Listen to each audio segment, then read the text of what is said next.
नमस्कार साथियों, मैं योगेश महरिया महरिया क्लासेस के यूट्यूब चैनल पर आप सभी का तहे दिल से हार्दिक अभिनंदन करता हूं। हम बात कर रहे हैं पीसीपीएनडीटी एक्ट 1994 के बारे में और इससे संबंधित अब तक हम 3 पार्ट पढ़ चुके हैं।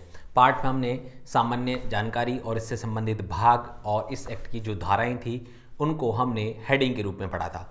इसके बाद में हमने पार्ट 2 में हमने धारा 3 के संबंध में बात की और पार्ट 4 में हमने पार्ट 3 में हमने धाराओं के संबंध में बात की। धारा 4 से संबंधित हमने जो है पार्ट 3 में बात की।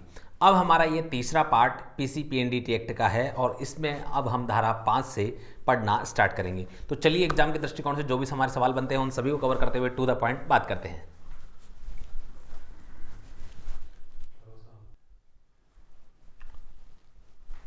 धारा 5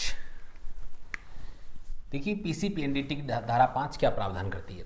गर्भवती स्त्री की लिखित सहमति और भ्रूण लिंग की सूचना देने का प्रतिषेध, यानी कि भ्रूण का लिंग क्या है इस बात की सूचना देने का प्रतिषेध इसके अंतर्गत किया गया है। साथ में साथियों, धारा 5 गर्भवती स्त्री की लिखित सहमति का भी प्रावधान करती है।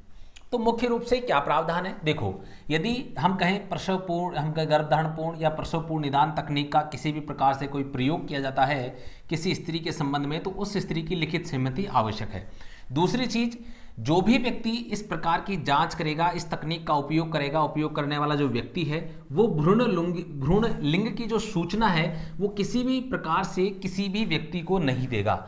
चाहे वो हम का बात करें स्वयं गर्भवती महिला हो, उसका पति हो सकता है, उसके नातेदार हो सकते हैं, उसका कोई रिश्तेदार हो सकता है, किसी भी व्यक्ति को इस प्रकार की लिंग के बारे में कोई सूचना नहीं देगा। इसका प्रावधान करती है धारा 5। चलिए इसके प्रावधानों को मुख्य रूप से एक बार थोड़ा पढ़ लेते हैं।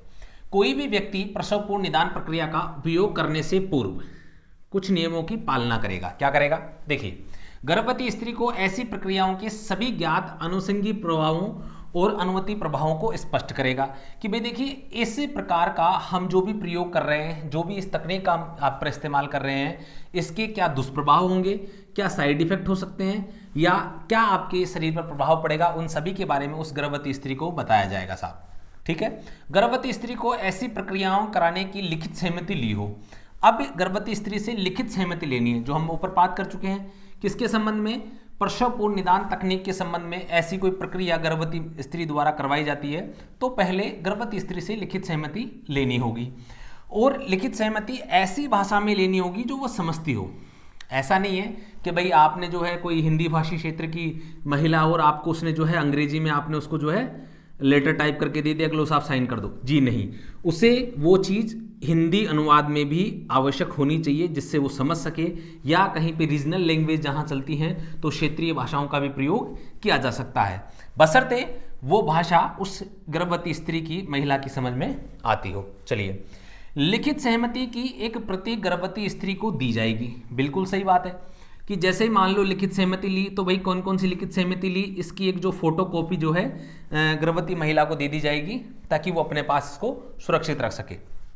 चलिए आगे हम बात करते हैं। प्रसव पूर्व निदान प्रक्रिया करने वाला व्यक्ति या अन्य कोई व्यक्ति संबंधित गर्भवती स्त्री या उसके नातेदार, देखो गर्भवती स्त्री या उसके नातेदार यानी कि जो भी उसके रिलेशन वाले हैं, रिश्तेदार हैं, उनकी बात, या अन्य किसी व्यक्ति को शब्दों, संकेतों के द्वारा या अन्य किसी भी तरीके से भ्रूण के लिंग की सूचना नहीं देगा और ना ही करेगा। ठीक है साथियों, तो धारा 5 आपके सामने ये प्रावधान करती थी। तो चलिए अब जो हम बात करने वाले हैं धारा 6 के प्रावधानों के, यानी कि अगली धारा की ओर बढ़ते हैं साथियों। धारा 6, लिंग अवधारणा का प्रतिषेध।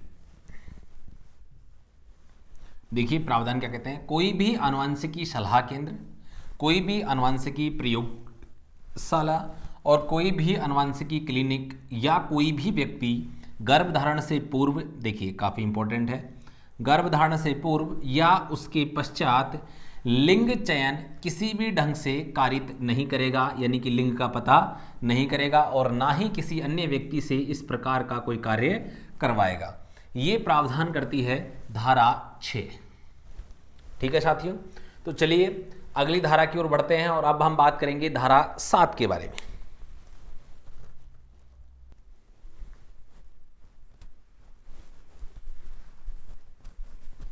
धारा 7। देखिए धारा 7 काफ़ी इंपॉर्टेंट है। सबसे पहली बात, इस एक्ट में काफ़ी, या हम कहें बहुत ही ज़्यादा महत्वपूर्ण धारा यदि कोई है तो वो धारा 7 है। सबसे पहली बात हम बात करें, केंद्रीय पर्यवेक्षण बोर्ड के गठन का प्रावधान करती है। नंबर 1 सवाल आपका यहीं से बन जाएगा कि केंद्रीय पर्यवेक्षण बोर्ड के गठन का प्रावधान कौन सी धारा के अंतर्गत है? धारा 7 के अंतर्गत है। सीधा सवाल आएगा, पीसीपीएनडीटी एक्ट 1994 के अंतर्गत केंद्रीय पर्यवेक्षण बोर्ड के गठन का प्रावधान करती है धारा 7। That's it. अब अगला सवाल यहाँ से ही बनता है कि केंद्रीय पर्यवेक्षण बोर्ड का जो गठन होता है, ये गठन किसके द्वारा किया जाता है? तो आपको याद रखना है, केंद्र सरकार द्वारा केंद्रीय पर्यवेक्षण बोर्ड का गठन किया जाता है। चलिए अगला सवाल यहाँ से इसी में से बनता है कि बोर्ड की कुल सदस्य संख्या कितनी होगी, या बोर्ड की सदस्य संरचना कितनी है? तो आपको याद रखना है, टोटल बोर्ड में 24 सदस्य होंगे। कितने होंगे? 24 सदस्य। अच्छा, किस प्रकार से?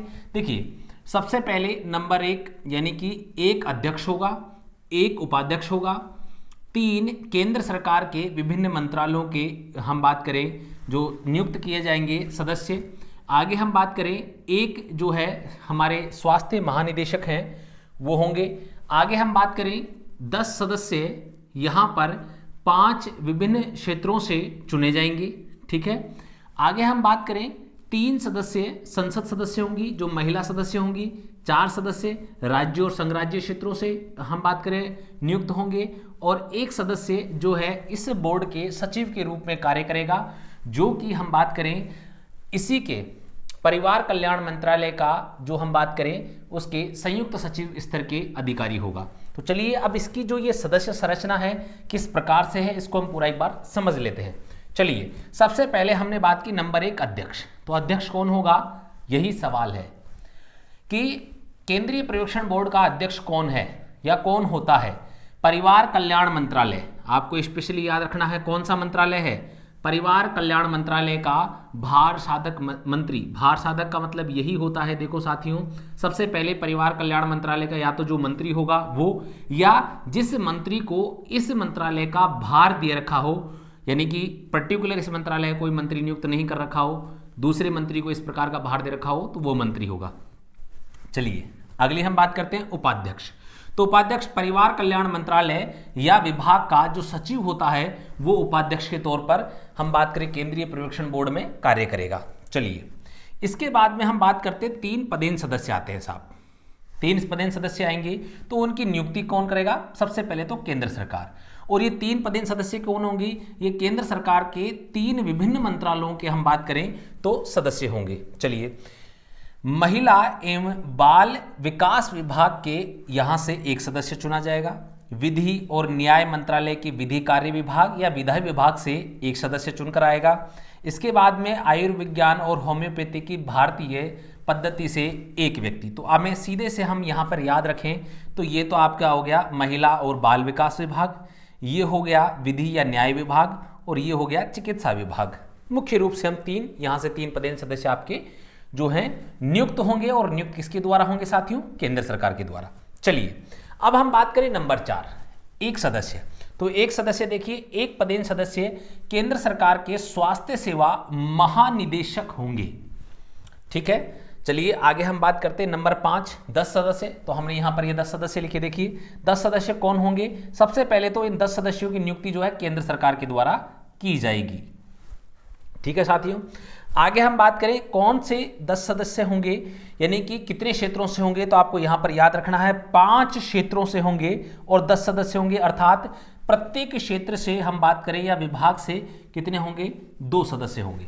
चलिए सबसे पहले विख्यात चिकित्सा आनुवांशिक होंगे 2, विख्यात स्त्री रोग विज्ञानी, प्रसूति रोग विज्ञानी, स्त्री रोग विशेषज्ञ होंगे 2। इसके बाद में हम बात करें विख्यात बाल चिकित्सा विज्ञानी होंगे 2, विख्यात समाजसेवी विज्ञानी होंगे 2, महिला कल्याण संगठनों के प्रतिनिधि होंगे 2।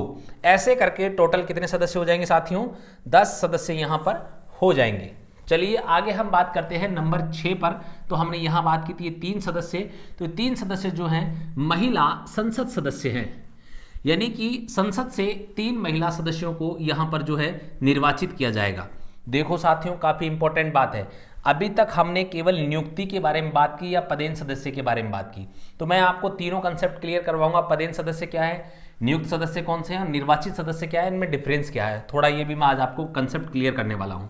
तो यहां आपको सबसे पहले याद रखना है 3 संसद सदस्य होंगे जो निर्वाचित होंगे, 2 तो लोकसभा से होंगी, 2 महिला सदस्य, और 1 जो है राज्यसभा से निर्वाचित होगी।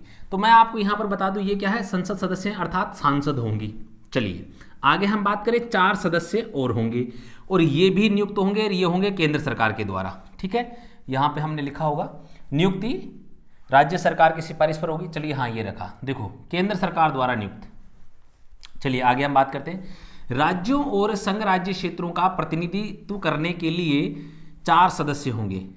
ध्यान से देखिए, राज्यों का भी और संघ राज्य क्षेत्रों का भी प्रतिनिधित्व करने के लिए, कहां पर, केंद्रीय पर्यवेक्षण बोर्ड के अंदर प्रतिनिधित्व करने के लिए राज्यों के टोटल 4 ही सदस्य होंगे और इनकी भी नियुक्ति जो है केंद्र सरकार के द्वारा की जाएगी।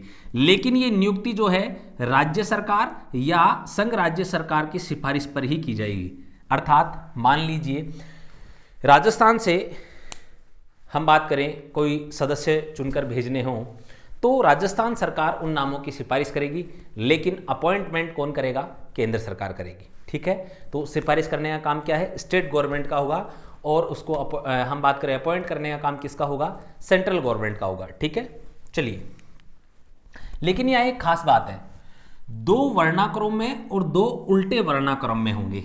चलिए इसको भी मैं अभी आपको समझाऊंगा, लेकिन आप आखिरी नियुक्ति देख लीजिए। सबसे पहले सचिव पदेन सदस्य होंगे। देखिए इसका जो सचिव होगा वो कैसा होगा, पदेन सदस्य होगा। परिवार कल्याण विभाग का संयुक्त सचिव स्तर का कोई भी अधिकारी हो सकता है। वो कौन होगा, वो केंद्रीय पर्यवेक्षण बोर्ड का सचिव के रूप में काम करेगा। अब यहां पे हमें कुछ चीजें समझनी है। तो सबसे पहले तो आपको एक चीज यहां पर याद रखनी है, सबसे बेसिक चीज, कि इस एक्ट हम बात करें केंद्रीय पर्यवेक्षण बोर्ड में यदि किसी भी व्यक्ति की नियुक्ति करता है तो नियुक्ति केवल केंद्र सरकार करेगी। यहां कहीं भी किसी भी स्टेट गवर्नमेंट का कोई वर्चस्व नहीं है, कोई कुछ नहीं है, सिर्फ और सिर्फ उसके क्या है, सिफारिश है, सलाह के रूप में काम करेगी। लेकिन जितनी भी अपॉइंटमेंट है कौन करेगी, केंद्र सरकार। तो यदि हम यहाँ बात करें केंद्रीय पर्यवेक्षण बोर्ड के किसी भी सदस्य की यदि नियुक्ति का प्रावधान पूछती है तो हमें आंख बंद करके आंसर क्या देना है, केंद्र सरकार देना है। नंबर 1 चीज। नंबर 2 चीज आपको याद रखना है, अगर वो इसमें पूछता है कि बोर्ड केंद्रीय पर्यवेक्षण बोर्ड में कुल कितने सदस्य निर्वाचित होते हैं, तो आपको याद रखना है 3 सदस्य निर्वाचित होंगे और ये होंगे संसद सदस्य। बाकी सभी सदस्य या तो पदेन सदस्य होंगे या नियुक्त सदस्य होंगे, उनको भी मैं बताने वाला हूं। अब यहां पर ये आप देखिए वर्णाक्रम में और उल्टे वर्णाक्रम में, अर्थात राज्यों को जब हम सीक्वेंस से जमाते हैं तो आप अपन बात करें ए से लेकर जेड तक सीक्वेंस में, यानी कि जिसका नाम ए पर आएगा सबसे पहले 2 राज्य इधर से और 2 राज्य इधर से। ठीक है, तो ये क्रॉस चलते रहेंगे, 2 सदस्य इन राज्यों से आएंगे और 2 सदस्य इन राज्यों से आएंगे, और फिर ये जब एक दूसरे को क्रॉस कर जाएंगे तो इनका क्रम लगातार चलता रहेगा। ये वाला तो हम बात करें जैसे मान लो ए से लेकर जेड तक चला जाएगा और ये जेड से लेकर हम बात करें ए तक इधर वापस आ जाएगा, यानी कि 2 सदस्य तो इधर से चुने जाएंगे, 2 सदस्य इधर से चुने जाएंगे। ठीक है साथियों, तो यहाँ पे आपका ये कंसेप्ट क्लियर हो गया होगा। अब चलिए आपको मैं मुद्दे की बात यहाँ पर थोड़ा सा जो है समझाता हूँ, क्योंकि यहाँ से जो कुछ सवाल बनेंगे वो आपके काफ़ी इंपॉर्टेंट होंगे, तो उनके बारे में हम थोड़ा सा बात कर लेते हैं। सबसे पहले तो हमें यहाँ पे 3 चीजें देखनी है। पहला,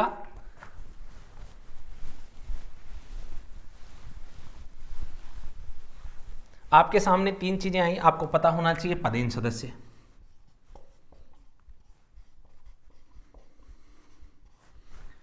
दूसरा होता है नियुक्त सदस्य, और तीसरा होता है निर्वाचित सदस्य।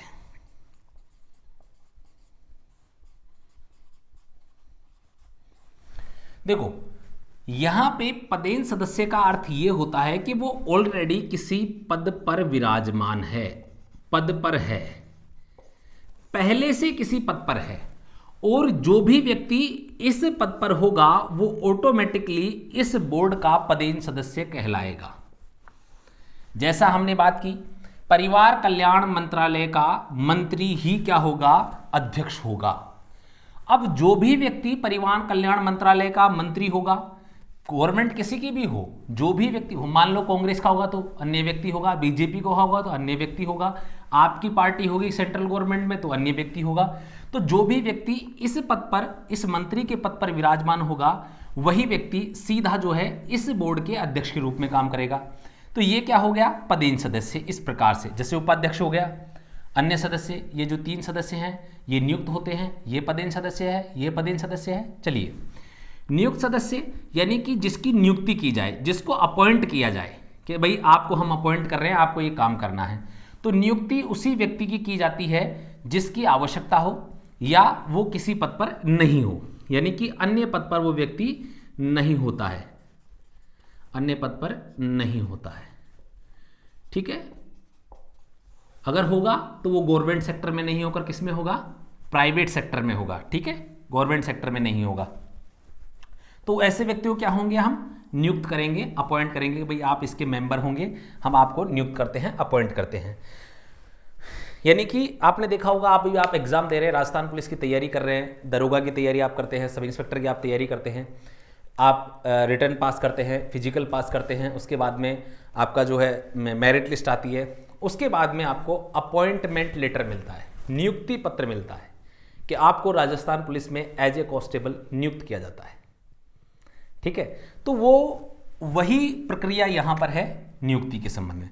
आगे चलिए, निर्वाचित तो आप सभी जानते हैं, हमारे यहाँ इलेक्शन होते ही रहते हैं देश के किसी भी कोने में। तो हमें पता है हम किसी सदस्य को क्या होता है, मत देकर चुनते हैं, तो वो क्या होता है, निर्वाचित होता है। और यहाँ पे भी यही होता है कि 2 सदस्यों को लोकसभा के अन्य सदस्यों द्वारा इन 2 महिला सदस्यों को क्या किया जाता है, निर्वाचित किया जाता है। और राज्यसभा की 1 महिला सदस्य को राज्यसभा के अन्य सदस्यों द्वारा क्या किया जाता है, निर्वाचित किया जाता है। इसलिए यदि आपसे एग्जाम में पूछ ले कि केंद्रीय पर्यवेक्षण बोर्ड में कितने सदस्य निर्वाचित होते हैं, तो आपको याद रखना है केवल 3 ही होते हैं। ठीक है, इसके बाद में यदि आपसे वो पूछ ले कि साहब कितने लोगों की नियुक्ति होती है, तो आपको यहाँ पर स्पेशली याद रखना है 3 लोग तो ये हैं जिनकी नियुक्ति होती है, 10 लोग ये हैं जिनकी नियुक्ति होती है। ठीक है, और 4 लोग ये हैं जिनकी नियुक्ति होती है, क्योंकि ये इनकी भी केंद्र सरकार करती है, इनकी भी केंद्र सरकार करती है और इनकी भी केंद्र सरकार करती है। तो ये जो 3 सदस्य थे ये केंद्र सरकार के विभिन्न मंत्रालयों से संबंधित थे। ये 10 सदस्य मैंने अभी आपको बताया, जो 5 क्षेत्रों से, प्रत्येक क्षेत्र से 2 सदस्य होंगे।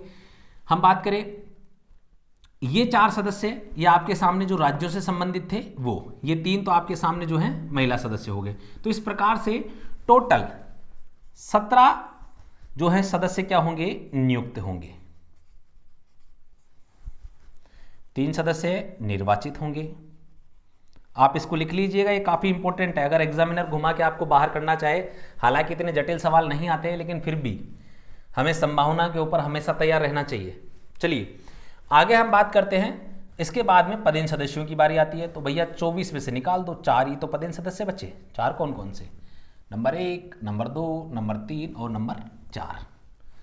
ठीक है, तो इस प्रकार से ये आपके सामने पूरा कंसेप्ट क्लियर हो गया। ठीक है, ये भी एक खाका तैयार हो गया। तो आपसे इस प्रकार के सवाल भी अगर एग्जाम में पूछे जाएं तो आपको घबराना नहीं है। हालांकि अब मैं उम्मीद करता हूं कि धारा 7 से यदि आपसे कोई भी सवाल पूछा जाता है और किसी भी एंगल से पूछा जाता है तो आप उसका उत्तर देने में सक्षम होंगे। चलिए साथियों, अगली धारा की ओर बढ़ते हैं।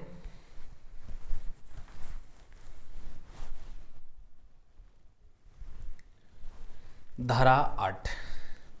देखिए साथियों, धारा 8 पीसीपीएनडीटी की धारा 8 सदस्यों की पदावधि का प्रावधान करती है। अब किसके सदस्यों का, देखिए केंद्रीय पर्यवेक्षण बोर्ड के जो सदस्य होंगे उनकी पदावधि अर्थात उनके कार्यकाल का निर्धारण धारा 8 में किया गया है। तो यहाँ पर सबसे महत्वपूर्ण बात है, देखिए अलग अलग कार्यकाल यहाँ पर होगा। देखिए 10 सदस्य जो केंद्र सरकार द्वारा नियुक्त होंगे, जो 5 विभिन्न क्षेत्रों से होंगे, उन सभी का कार्यकाल 3 वर्ष के लिए होगा। आगे हम बात करें 3 महिला संसद सदस्य जो निर्वाचित होंगी, उनका कार्यकाल भी 3 वर्ष होगा।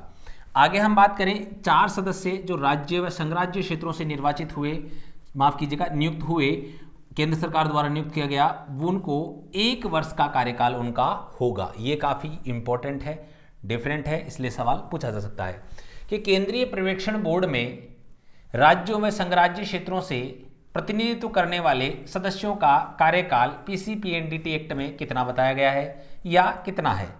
सीधा पूछ लेगा। केंद्रीय पर्यवेक्षण बोर्ड में हम बात करें राज्यों व संघराज्य क्षेत्रों का प्रतिनिधित्व करने वाले व्यक्तियों का कार्यकाल होगा 1 वर्ष, 2 वर्ष, 3 वर्ष, 4 वर्ष। आप वहां पर अधिकांश सभी लोग 3 वर्ष लगाएंगे, आपको याद रखना है 1 वर्ष है। चलिए, इसमें 2 बातें हो रहे हैं। किसी आकस्मिक रिक्ति के पश्चात, यानी कि मान लो पद पर रहते हुए किसी व्यक्ति की मौत हो जाती है, कोई बीमार हो जाता है, कोई त्याग पत्र दे देता है, किसी भी कारण से केंद्रीय पर्यवेक्षण बोर्ड के सदस्यों का कोई पद रिक्त हो जाता है साहब, उसको हम क्या कहते हैं? आकस्मिक रिक्ति। इमरजेंसी में हो गया, ठीक है। आगे हम बात करें, नए सिरे से नियुक्ति होगी। अगर खाली हो जाए तो क्या होता है? नए सिरे से नियुक्ति होगी। और जो भी सदस्य नियुक्त किया जाएगा वो शेष कार्यकाल के लिए कार्य करेगा, ना कि पूर्ण कार्यकाल के लिए। शेष कार्यकाल अर्थात देखिए, समझिएगा, मान लीजिएगा इसी सदस्य को 3 साल के लिए हम बात करें, यहां पर पूरे 3 साल के लिए इसको नियुक्त किया। अब मान लीजिए इसने 2 साल के बाद में क्या कर दिया? इस्तीफा दे दिया साहब कि साहब मुझे नहीं करना है काम। चलिए, अब ये पद रिक्त हो गया। पद रिक्त स्थिति होने की स्थिति में इसका कार्यकाल कितना बच गया? आप शेष कितना रह गया? 3 में से हम माइनस करें तो 1, ठीक है।